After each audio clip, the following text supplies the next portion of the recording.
بسم اللہ الرحمن الرحیم۔ السلام علیکم ویورز، امید کرتا ہوں آپ سب خیریت سے ہوں گے۔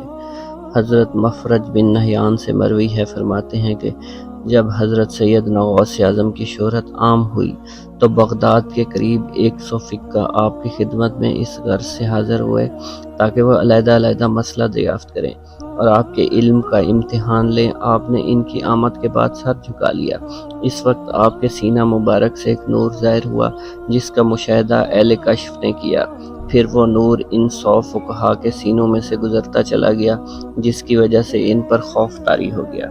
انہوں نے چیخیں مارتے ہوئے اپنے کپڑے پھاڑنا شروع کر دیے۔ آپ کے قدموں میں سر رکھ کر معافی کے طلبگار ہوئے۔ اسی دوران اہل محفل نے بھی ایسی زوردار چیخ ماری سارا بغداد لرز اٹھا۔ آپ نے آگے بڑھ کر ان فقہا کو اٹھایا اور فرمانے لگے، تمہارے سوال یہ تھے اور ان کے جوابات یہ ہیں۔ حضور سیدنا غوث اعظم فرماتے ہیں، ایک مرتبہ میں مسند ارشاد پر بیٹھا ہوا تھا۔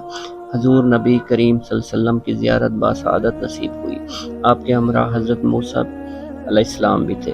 حضور نبی کریم صلی اللہ علیہ وسلم نے حضرت موسیٰ علیہ السلام کو مخاطب کرتے ہوئے دریافت کیا کہ آپ علیہ السلام کی امت میں ایسا کوئی شخص ہے؟ حضرت موسیٰ نے نفی میں سر ہلا دیا۔ پھر حضور نبی کریم نے مجھے خلعت خاص عطا فرمائی۔ حضور سیدنا غوث اعظم کے فرزند حضرت سیدنا عبدالرزاق فرماتے ہیں، ایک مرتبہ آپ سفر حج پر تشریف لے گئے۔ خادمین کی ایک کثیر جماعت ساتھ تھی، آپ کے ہمراہ تھی۔ آپ راستہ میں موضع حلہ نزد بغداد پہنچے تو آپ نے خدام کو حکم دیا، اس بستی میں جا کر سب سے زیادہ مفلس نادار گھر کو تلاش کرو۔ خدام نے تلاش شروع کی تو انہیں ایک بوڑھے اور محتاج میاں بیوی کا گھر مل گیا جہاں وہ اپنی بچی کے ہمراہ رہتے تھے۔ آپ کے خدام بھی ہمراہ تھے۔ آپ کی خدمت میں بے شمار تحائف اہل علاقہ کی جانب سے پیش کیے گئے جنہیں آپ نے ان بوڑھے بزرگ کو دے دیا اور وہ نادار آپ کی برکت سے مالا مال ہو گئے۔